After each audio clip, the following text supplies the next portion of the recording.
Subscribe for more.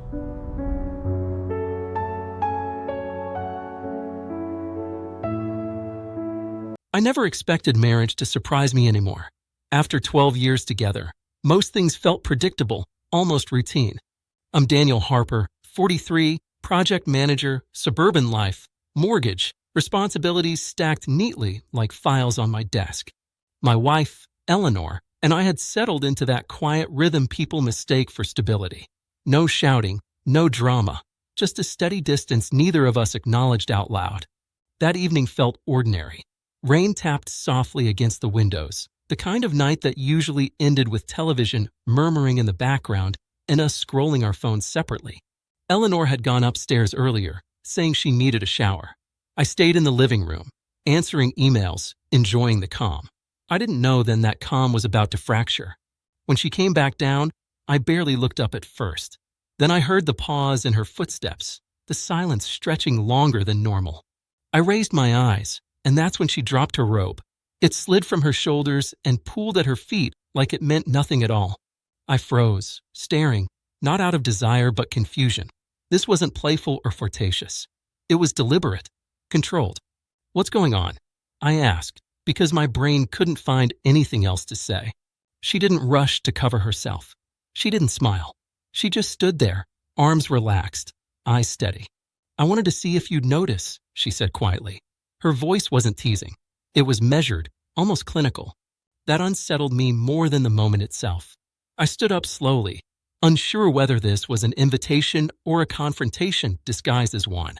We hadn't touched each other in months. Not really. A quick peck goodbye, a shoulder brush in the hallway. Nothing that carried weight. I'd stopped trying after every attempt ended in an excuse, a sigh, or that look that made me feel like I was asking for something unreasonable. I thought we had an unspoken agreement to leave that part of our marriage alone. "Notice what?" I asked. She finally bent down, picked up the robe, and wrapped it back around herself. "That I still exist," she said. She walked past me and sat on the couch, crossing her legs, robe tied tight now, like a door closed after being briefly opened. "You don't look at me anymore, Daniel. Not like a man looks at his wife."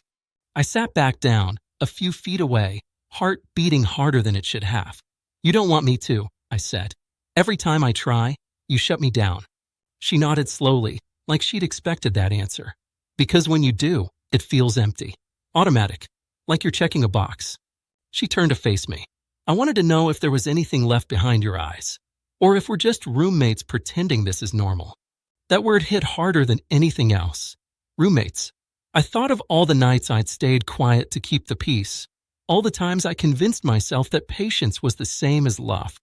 "I didn't stop wanting you," I said. "I stopped feeling wanted."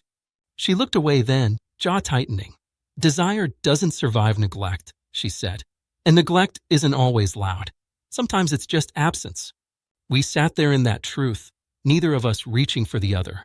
The robe incident wasn't about seduction. It was a test, a mirror held up to a marriage neither of us recognized anymore. I realized then that I wasn't shocked because she dropped her robe.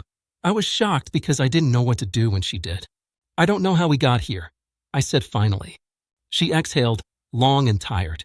"We got here by not talking, by assuming silence meant safety." She stood up again, this time heading for the stairs. "I'm not asking for fireworks. I'm asking for presence. If you can't give that, we need to stop pretending this is enough."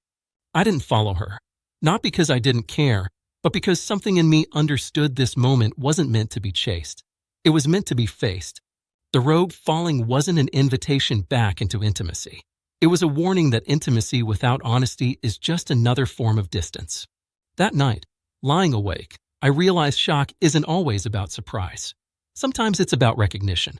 And what I saw, standing there stunned, was the cost of all the conversations we avoided,